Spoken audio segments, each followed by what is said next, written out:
Запленети се 27 тони марихуана одгледувана за медицински цели по претресите во Скопје и во Струмица. Акцијата е поврзана со пронајдените 5 тони марихуана во Србија, кои тамошните власти тврдат дека се од земјава. Во центарот на истрагата е компанијата Алфа Фарм од Скопје, чико собственик Иван Драгник, кој е државјанин на нашиот северен сосед, беше уапсен. Со неколку комбиња и камиони се изнесуваше марихуаната тешка 9 тони од објектот на Алфа Фарм во кругот на фабриката Охис.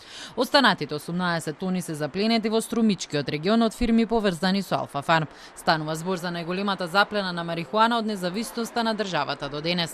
Истрагата која води обвинителството за гонење на организиран криминал и корупција треба да даде одговор кој се бил инволвиран во шверцот на 5 тони марихуана, но и што се планирало за овие 27 тони кои беа запленети. Премиерот Христијан Мицкоски веќе изјави дека медицинската марихуана незаконски била пуштана во промет и незаконски складирана.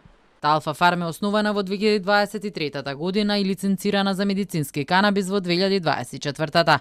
Министерството за здравство во координација со МВР претходно изврши вонредна контрола во компанијата. Секои 3 месеци оние фирми кои имаат лиценци за одгледување на медицински канабис треба редовно да го известуваат Министерството за здравство.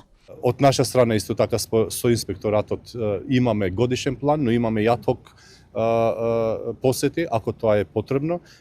Вториот дел, дали излегуваат надвор и како тоа се пренесуваат една во друга институција, според протоколите мора да не информираат, но ако е надвор од тие протоколи, ние не сме надлежни како институција, тоа е надлежно Министерството за внатрешни работи. 5 тони марихуана беа откриени на 29 јануари во фирма на двајца од осомничените татко и син во селото Конјух кај Крушевац, ако собственикот на Алфа Фарм Иван Драгник ја транспортирал другата преку граница. Со информации за акцијата се уште не излегоа од Министерството за внатрешни работи и обвинителството за гонење на организиран криминал и корупција.